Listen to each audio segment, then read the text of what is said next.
Good morning, everybody. I am going to read something to you today about a piece that I have written a while ago.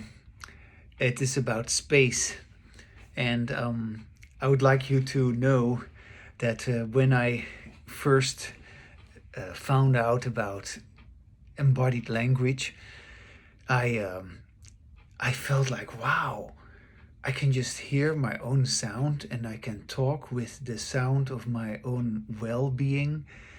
And I felt so relieved. And so, because at that time I was still feeling very troubled. And so, to all of a sudden stumble on this, upon this, I, I felt so amazed and so intrigued and so, yeah, completely like, wow, how can this be? I wanted to believe it and yet I couldn't believe it. And so I, of course, kept trying it again and again, and just speaking with myself, listening to my own sound. And every time I hear my own sound, I just feel like, yeah, it just happens. Huh? You just feel like you immediately feel liberated. You immediately feel free. You immediately feel relieved, and you get energy because of it. And all of a sudden there is this awareness of space. All of a sudden you find yourself not being cluttered. You find yourself not being imprisoned. And how can that be?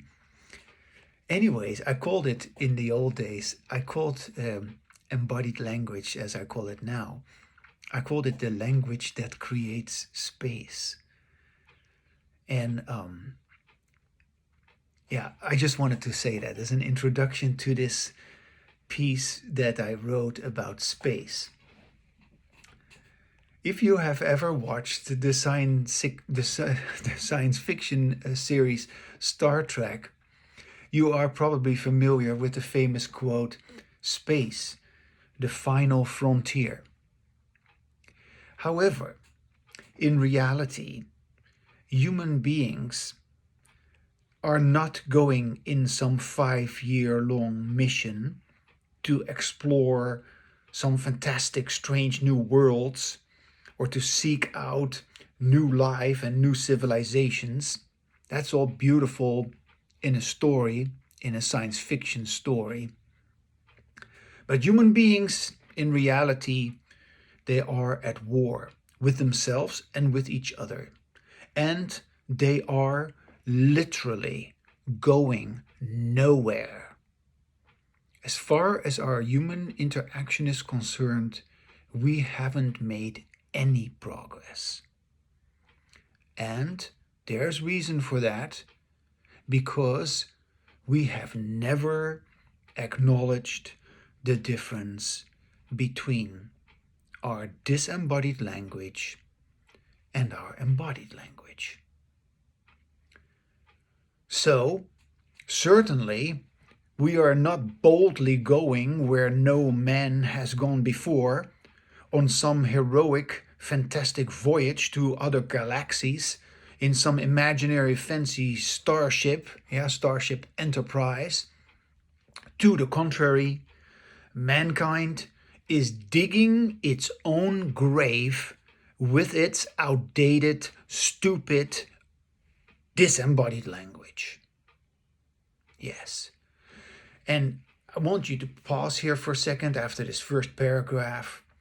And I want you to hear me, to feel what I'm talking about, to look at me, and to sense that there is this way of talking that I'm talking about, which is embodied language. And I'm not trying to talk slowly or sweetly or kindly. No, there is this embodied language, which is your authentic language, the individual's authentic language. It is my authentic language, which I know and which I'm capable of, which I have identified as being very, very different from how I was conditioned, which is completely different from disembodied language that I, like everybody else, was also conditioned with. You can hear for yourself embodied language. Nobody has embodied language. If we would have embodied language, we would all be talking about it. But we aren't.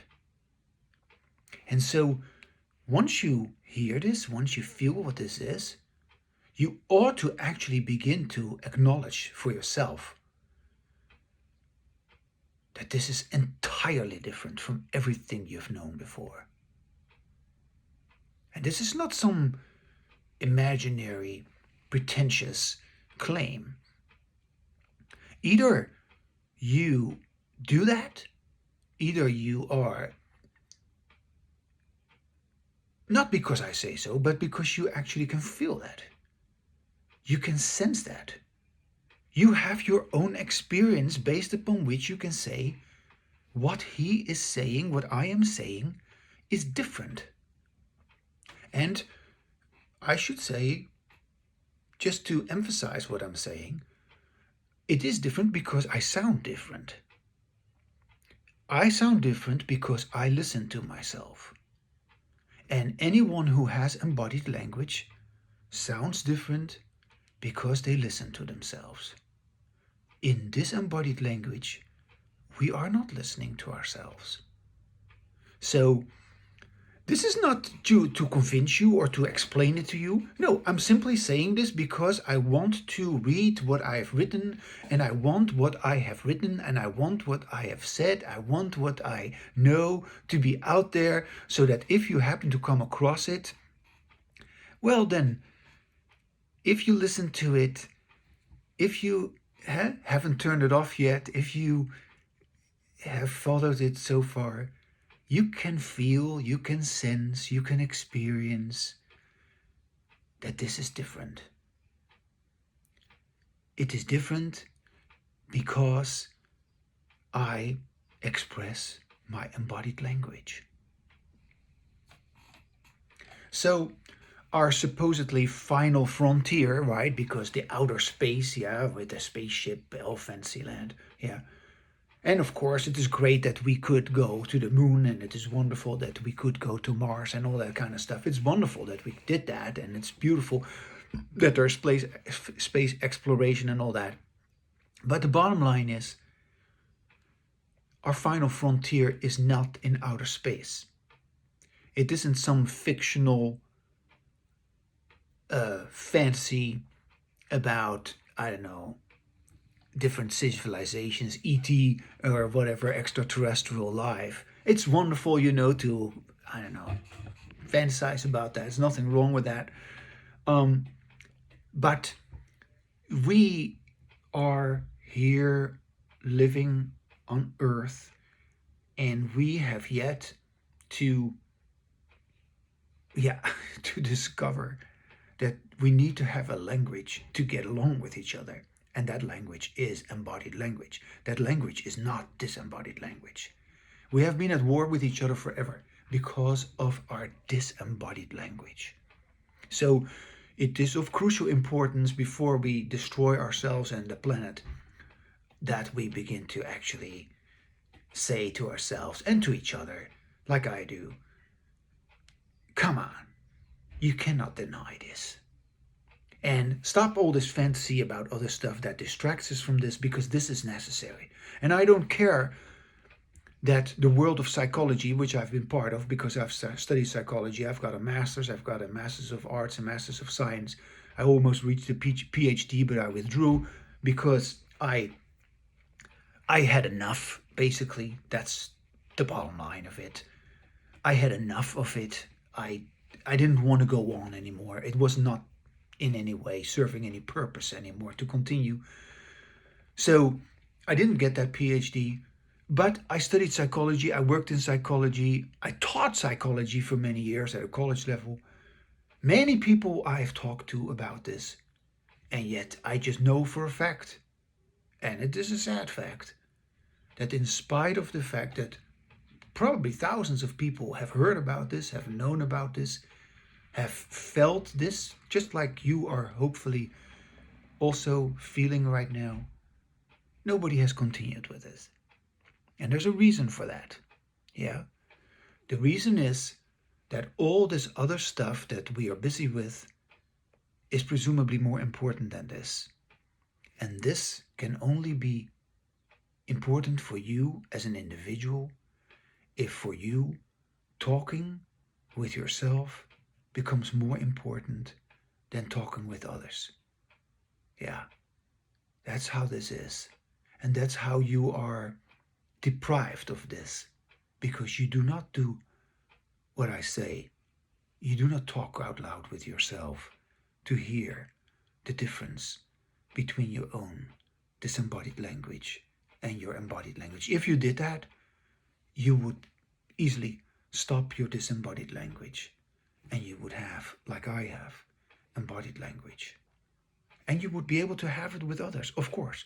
But, and this is the very important point, you wouldn't be able to have this with others who do not do what you do.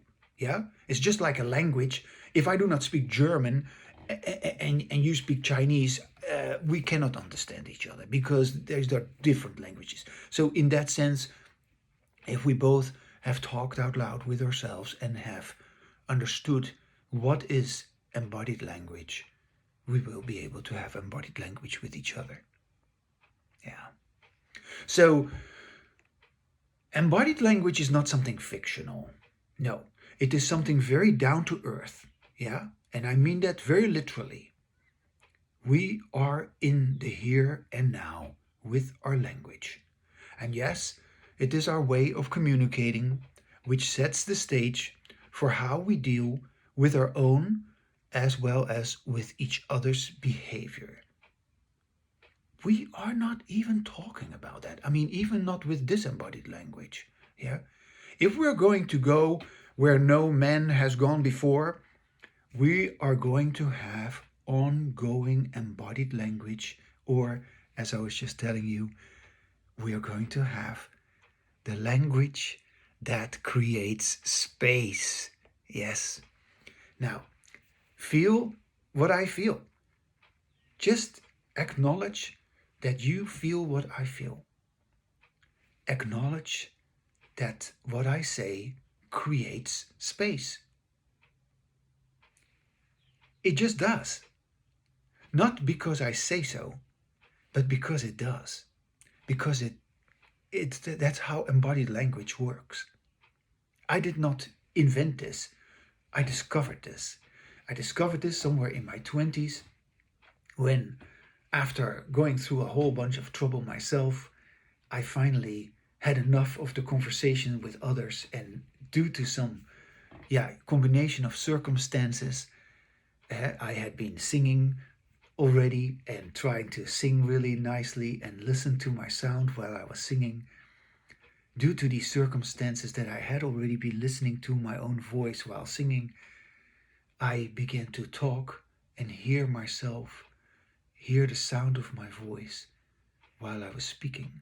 And suddenly I realized, like, oh, I can talk with the sound which I like, with the sound which I like to hear, with the sound that makes me happy, with the sound which represents my well-being.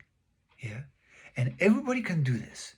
So whether you are going to do this or not, as I said, it is going to depend on whether you are going to talk with yourself. So with your usual mechanical, unconscious, coercive, unintelligent, disembodied language, we don't give ourselves or each other any space to express ourselves. So we are always arguing, we're always fighting to get the attention, to keep the attention, but we are not giving ourselves space. We are not relaxed enough, basically. We're not feeling safe enough to actually express ourselves. Because our relaxation, of course, is based on the fact that we experience there's no threat. Yeah? When there's no threat, we can relax. We can sort of lower down our guards. And that's what is needed. Disembodied language is based on the competition between speakers. All communication is just one big competition, a battle for attention. And those who are the best at dominating, manipulating, distracting, and pretending, they will win that struggle for attention. And all the talking is basically then done by only a very small amount of people are so-called authorities. Yeah? Although I know this, I don't hold any authority over anybody. I don't want to have any authority over anybody. That's also why I basically did not want to have children, because I somehow, you know, when my wife and I met, I initially felt kind of like guilty almost that I didn't want to have children, and I felt as if I wasn't worth being with her, uh, because I already knew beforehand that I didn't want to create a family. I didn't want children, but that is based actually on the fact that I had already a sense of my interaction, that I did not want to put anything on anybody with the way in which I dealt with language. And of course, that kind of goes back also to how I grew up, in which a lot was, yeah, you could say forced on me, or at least so I felt, um, as the oldest son of a family.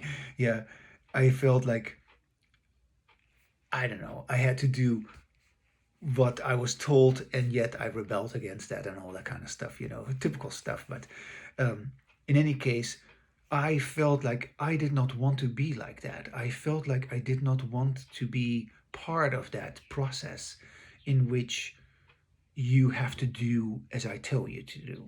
Yeah. And so it's given me a lot of problems, of course. Yeah. Anti-authority, yeah, authority problems, struggles with authority. But I'm glad that I went through that, because I have become my own authority.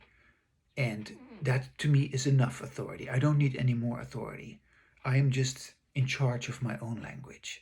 And so that's what I read to you about. And all these other so-called authorities who supposedly know it better for others, they can just keep doing whatever the hell they're doing. I don't care about them. I don't care for anybody telling me what to do. I can find my own way. I can decide for myself. And I hope you are also willing to be a free individual. Yeah. Uh, an individual who is responsible and who is accountable. An individual who takes charge of his or her own language. So the very fact that there's only a few people doing all the talking in the world, yeah, and that the majority of people are just basically listeners, or they're just basically supposedly represented by these few speakers, is all based on our construct of disembodied language. Once we have our own embodied language, we are going to want to do our own talking. And if there's nobody to talk with, yeah, if there's nobody to hear our embodied language, then we're just going to talk with ourselves. Yeah. And lo and behold, once we are doing that, we find that talking with ourselves is actually something extremely beneficial, delightful, revealing, and useful. Yeah. Uh, anyway, I'm glad that I started to do that, and I'm glad that I have at least found some people who have acknowledged that it is possible, with whom I have begun to go further with this. And my dear friend Annemiek, my dear Dutch friend Annemiek, is one of those people. And of course, my wife Bonnie is the other one. Yeah, because we live together and we have embodied language. And so, as I've said before, my embodied language is basically what came out of my relationship with my wife. This is how we have established our relationship, due to our embodied language, and basically also, of course, due to overcoming our disembodied language.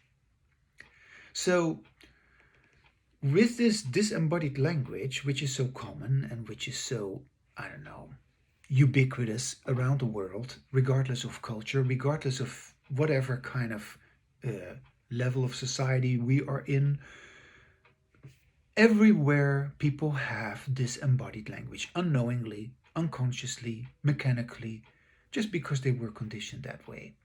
And in disembodied language, there's only a few people doing all the talking, and the rest of the people are just passively enslaved, basically, by this way of dealing with language.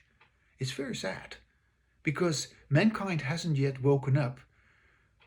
You have not woken up as an individual out of the conditioning process which conditions you to have and to accept disembodied language, and which basically makes you conform, makes you a slave to the way of dealing with language in which you are, in essence, in denial of your own individuality in favor of your supposed belonging to some group. Yeah, this belonging to a group, by the way, which for the most part is just also an imaginary process, because by having a certain religion, by having a certain nationality, or by having a certain identity, we believe we are part of that group. By having a certain profession, we believe we are part of that group of people who have this profession.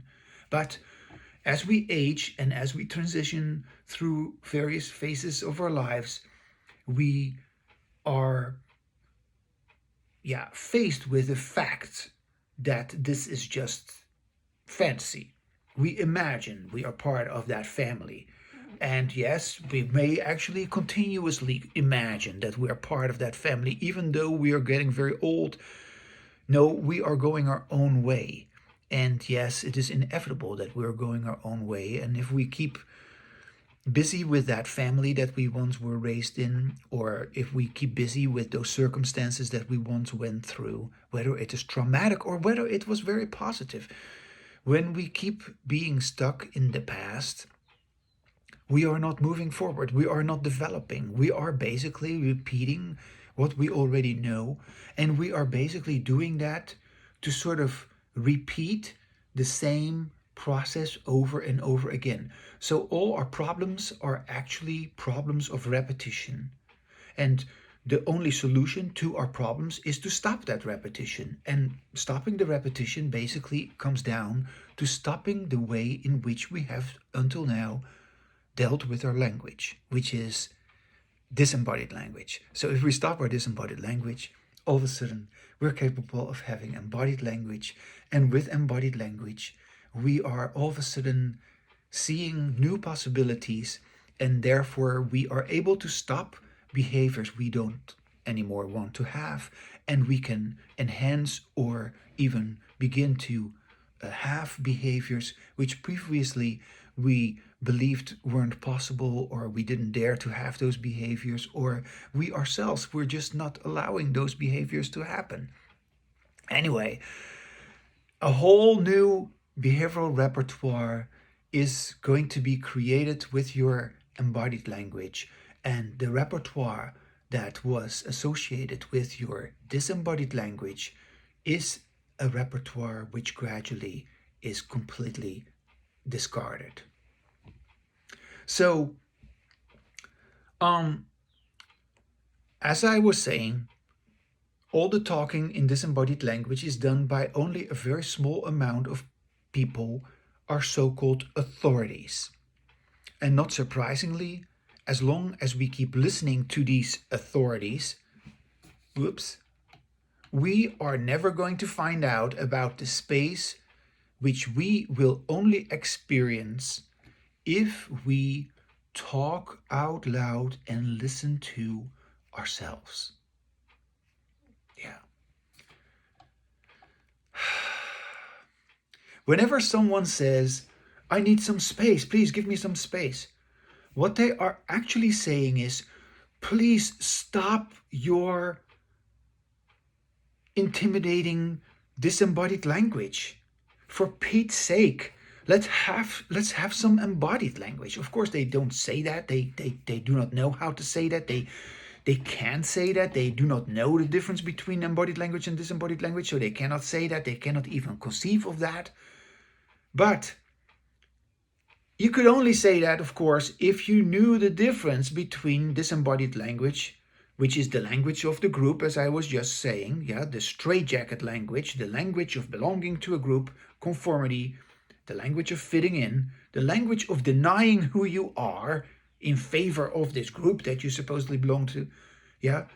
Or, yeah, if you know the difference between your disembodied language and your embodied language, then you know the difference between the language of imprisonment and the language of your individual freedom, yeah?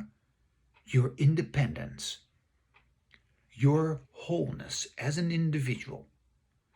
Our ongoing embodied language is some completely different way of dealing with your life, because everything changes because of that. Your perception changes because of your embodied language. And so here we are dealing with, yeah, what is in physics called space-time. Your sensing of space-time, where you are, who you are, is changed. Your perception is changed due to your embodied language. It's a very important part. All of a sudden there is space. It's, in a sense, it is miraculous. I don't believe in miracles, but it is miraculous that language can do that. And this is not therapy. No, this is how we deal with language. So don't make this into something therapeutic or something spiritual, something philosophical. No, this is very practical, very pragmatic. If you hear yourself speak with the sound which makes you feel good, you're going to get this. So this is an experiment that I've done. I've done this many, many times, and you can actually do this experience on your own.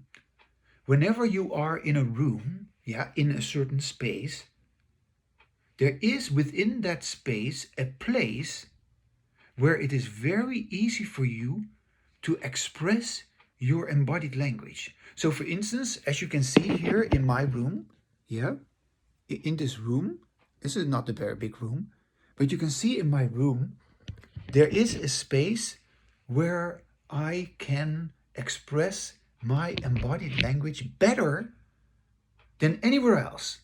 Which is not to say that I couldn't have my embodied language in these other places. Of course I can, yeah. However, if I would go through the experimentation for myself to determine, and I may actually do this one day in some other video, not in this time, but I will do that in the future just to demonstrate. Then you will find out that there is indeed in that space, in that room, there is a place where you are optimally capable of having your embodied language. And then if, let's say, I am in this room together with a whole bunch of other people, and these other people are just observers, they're just watching me, they're just listening to me, yeah? So now we are in this room with a group, and I am trying to find my place or my space in that room, and then I express my embodied language, then other people, they will unanimously agree with me that at that particular spot where I have acknowledged that this is where my embodied language is most pronounced, is most effortless, is most self-evident, everybody agrees with that. So this is a truly remarkable exercise, which can be done, of course, as I was saying, alone. And so when you come closer to that space, you start to have your embodied language. And when you move away from that space, you begin to produce disembodied language. Furthermore, you have, of course, also within you that space. So that space exists, so to speak, overtly outside of your body, yeah, but it also exists covertly within your body. And so in your body there is space, but you can only feel that space within your body if your body has no tension. And so if you give with your embodied language, if you give attention to the tension in your body and you bring your embodied language to that tense spot in your body. Let's say, for instance, I have an ache in my back or something, or I feel stiffness in my neck. Now, I bring my language to that spot in my, let's say in my lower back, I feel a tension. Oh yeah, I feel a little achy feeling. Now I'm talking with that spot. I'm bringing my sound into that spot. And I keep on talking about that spot until I can begin to feel that this tension begins to dissolve. And I keep on talking, even though I may not know what to say. I just keep on bringing my attention, and I can repeat what I say. It doesn't matter. I'm listening to my sound. I'm bringing my embodied language to this particular tense spot in my lower back or in my knees or in my belly. It doesn't matter where it is. To that tension, and until I feel that that tension dissolves, I will continue to bring my embodied sound into that space within my body. And lo and behold, as I keep directing my sound, my embodied sound, to that spot, the tension dissolves and you begin to feel space within your own body. This is just a remarkable experience. And of course, this is just another aspect of the way in which our language creates space, but also a way for you to begin to comprehend that you can bring your attention to any kind of tension. And yeah, we have of course talked about our, I don't know, what is it, our psychological problems that we have, our tension in our mind, we have a worry in our being, we're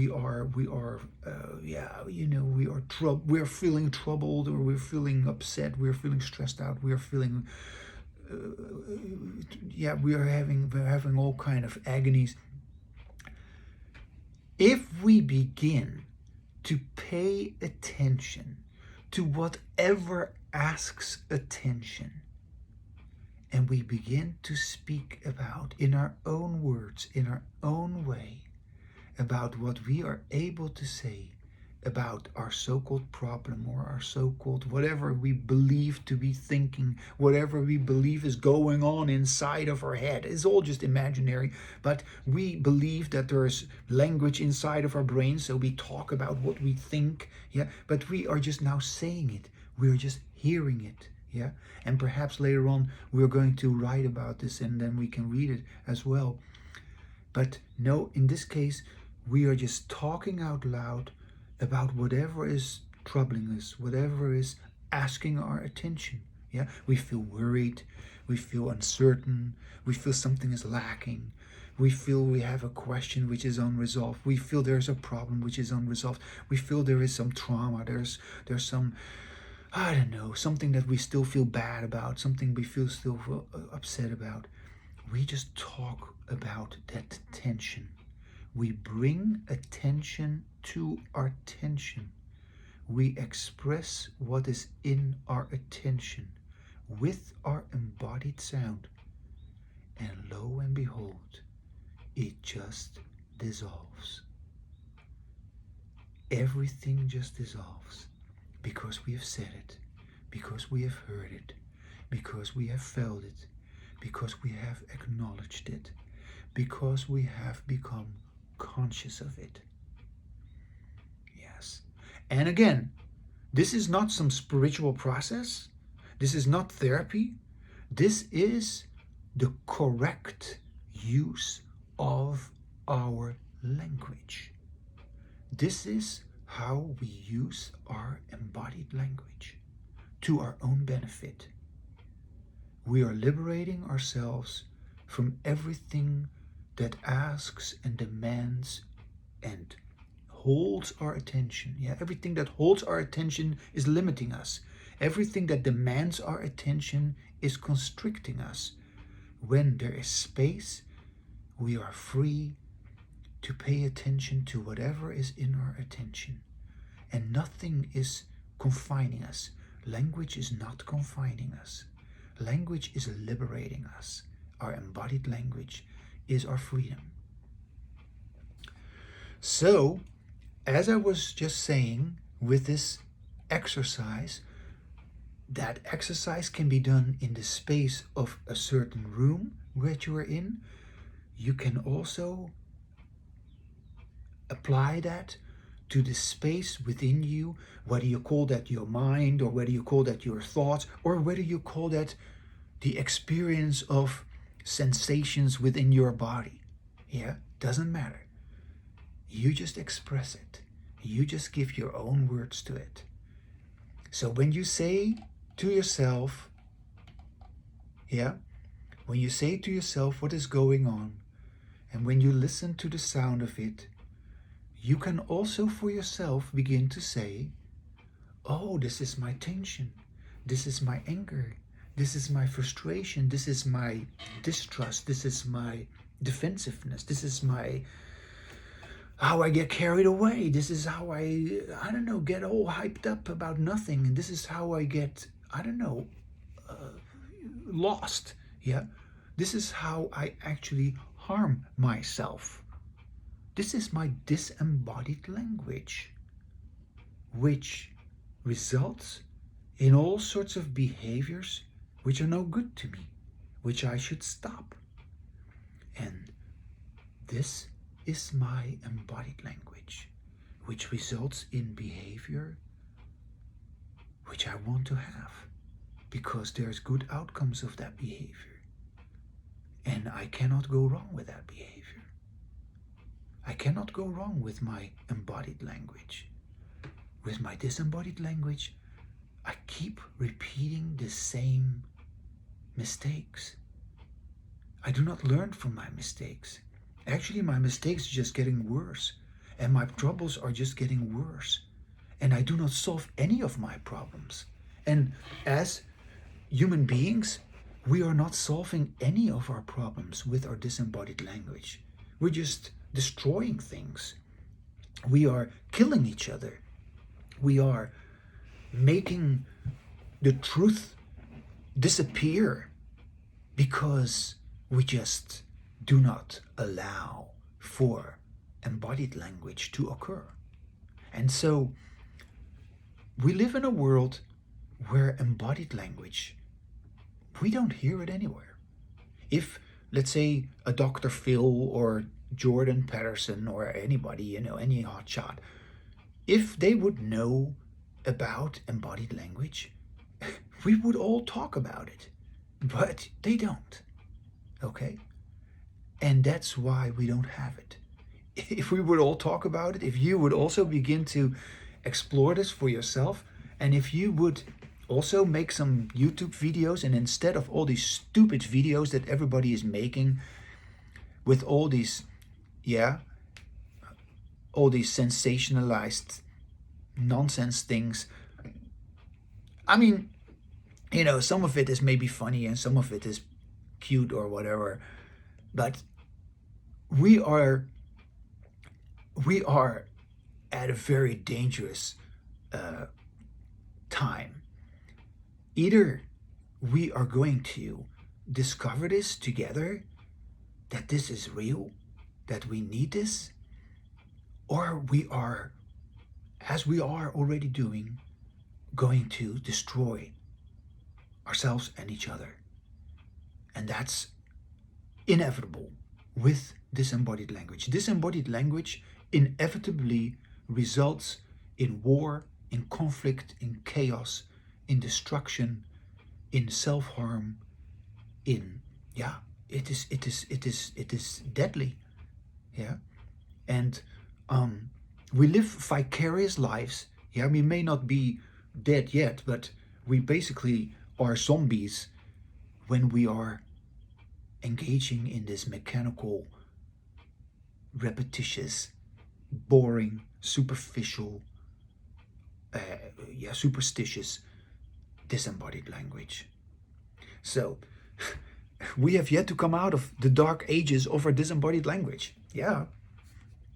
And going back to the topic of this reading, disembodied language, it makes us a tight fist. There's no space. We're uptight. Yeah? Our voices stab, our voices grab, our voices push, and our pushes pull. In embodied language, we hear a sound which relaxes us, which creates space, which opens us up. And the possibilities are endless because we are free. So as long as we engage in disembodied language, we have no idea about our own or about someone else's personal space. Yes, every one of us has their own personal space. And our blatant lack of boundaries in disembodied language causes us to have constant conflicts with others as well as with ourselves. Yeah?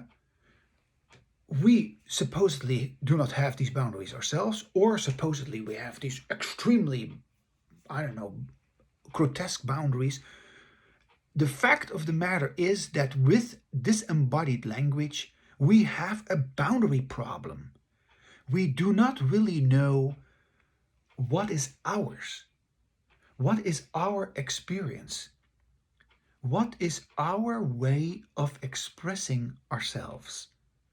And so, in disembodied language, inevitably we are in conflict, and inevitably we create more and more problems. Even though we may be able to get away with it, even though we may be able to deny it, even though we may be able to distract ourselves from it, we are doing all these things. I understand that. But that doesn't mean that these problems do not exist. That doesn't mean that these problems do not bother us. It doesn't mean that these problems cannot be solved, because they can.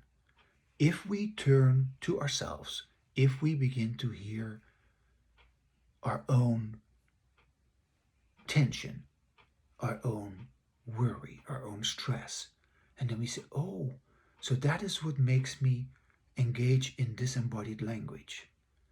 And then when I've said that, I'm having embodied language, because it's just as simple as that. I acknowledge my own stress, and then my stress simply dissolves. And by acknowledging my stress, I can relax again. Yeah. So our problems with others, they cannot be solved by supposedly making us aware about someone else's space.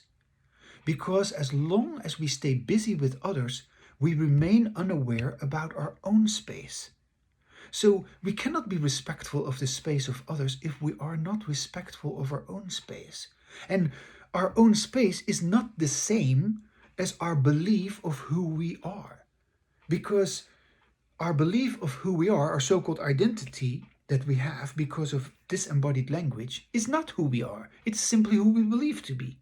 And who we believe to be is not making us happy. Who we are is who makes us happy. And so if we have language for who we are, then we experience true happiness, true well-being. Then we also experience what it takes to be happy. Then we begin to recognize, oh, so this is what I need. So now we connect our own space, our own personal space, with the fulfillment of our own need by us ourselves. Not somebody else who does this for me. No, I know what's good for me. And I know what I need and what I do not need. Yeah? So I decide to move closer to what I need, but I stay away from what is not good for me. So only once we have become aware with our embodied language, because we become more sensitive, in disembodied language we are insensitive to ourselves. Therefore, we do not have these natural boundaries. So only when we become aware of our own space, we become actually capable of respecting the space of others. So as you listen to me talking to you about space, you can feel that I respect your space. You can begin to feel your own space. Anybody who listens to a speaker who has embodied language is beginning to become aware of their own space. It's beautiful how that works and how we finally begin to attend to our own space, because we haven't attended to our own space. We couldn't attend to our own space because we didn't have the language to attend to that space that is ours. That space which we occupy in space. Do you get that? That space where we are ourselves. So in disembodied language, we are out of touch with ourselves and each other as we are busy occupying someone else's space, and we are demanding their attention. And that's exactly the crux of disembodied language. We are basically forcing ourselves on others. We are always coercing others. We are always effortfully trying to occupy someone else's space, and we remain oblivious about our own space. Okay, now, sorry, trying to get this thing to move. Oh yeah, in geometry, this is a little addition to this whole conversation about space. In geometry, yeah, here, oh, I need to make a little drawing here for you. Hold on a second. Here, this is good. I can show it like this here. Hold a second. I make a little drawing here.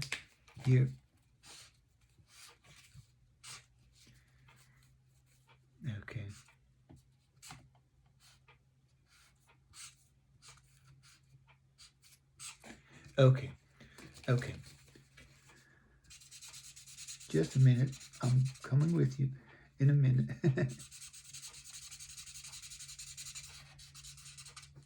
Okay. So, here you see a drawing. Okay. Do you see this drawing? Do you see this little cube? And you see this X that is vertical, yeah. And then you see an X which is kind of going this way, which is, you could say this X is coming to me, yeah. So this X here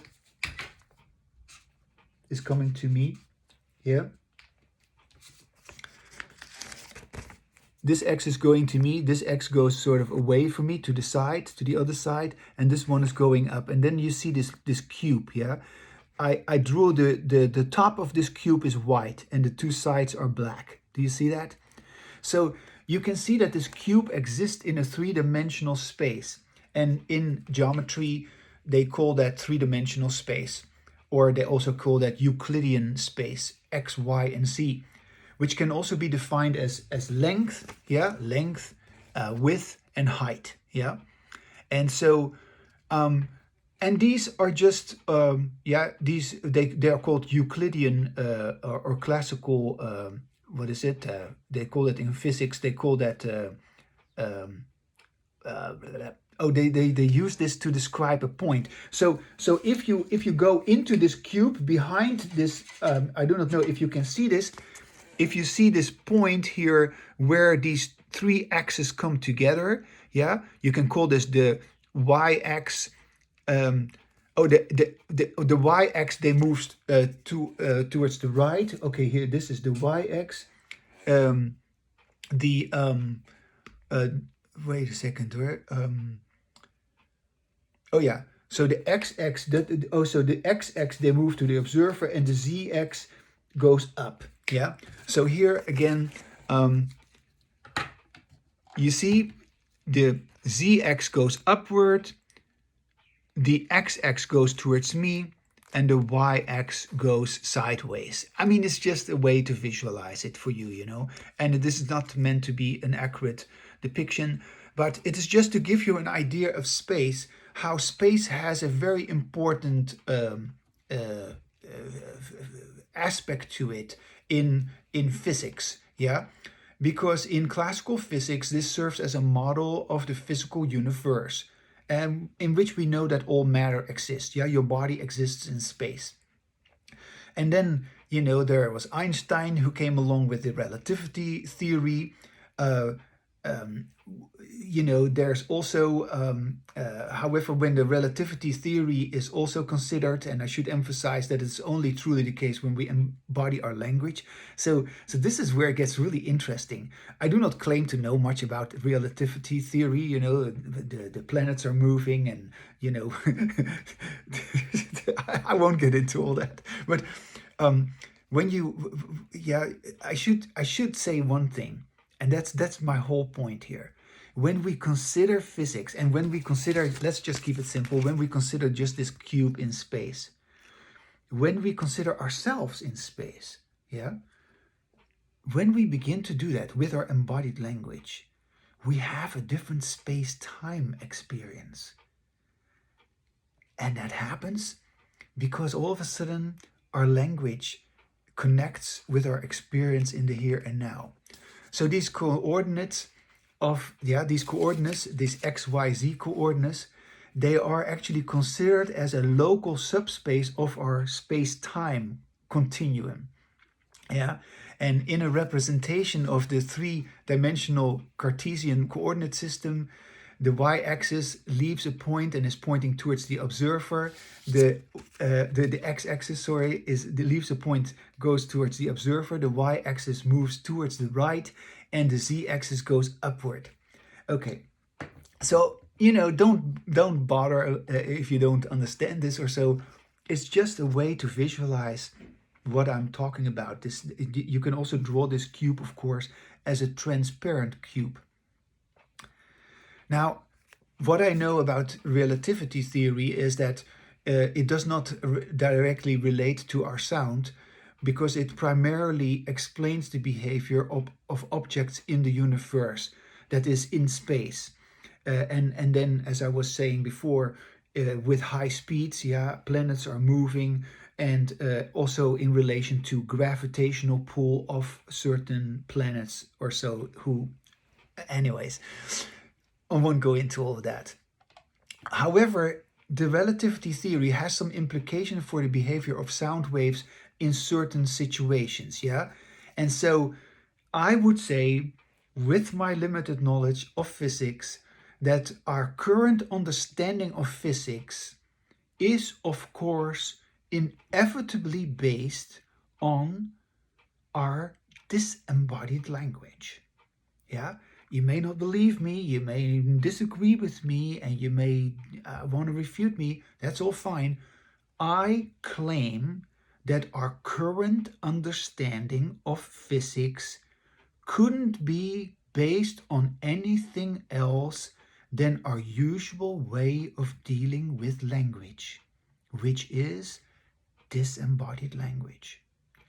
And it is because of our disembodied language that in the whole world of science, that we are overestimating the importance of written language, while we are underestimating the tremendous importance of our spoken language.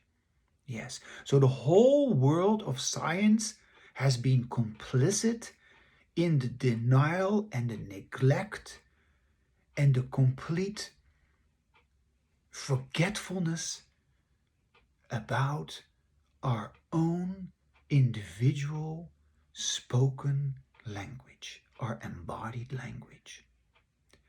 And physics is going to have a completely different development once we begin to talk about it with our embodied language. Yes. So, when we engage in embodied language, I predict we will be able to conceive of aspects of physics, that is, of our space-time, which is we are experience here, of course, a subset of space-time. This cube is just a subset of space-time. which extends into the outer universe. Yeah, the outer universe, there's no boundaries. There's endless space. But anyways,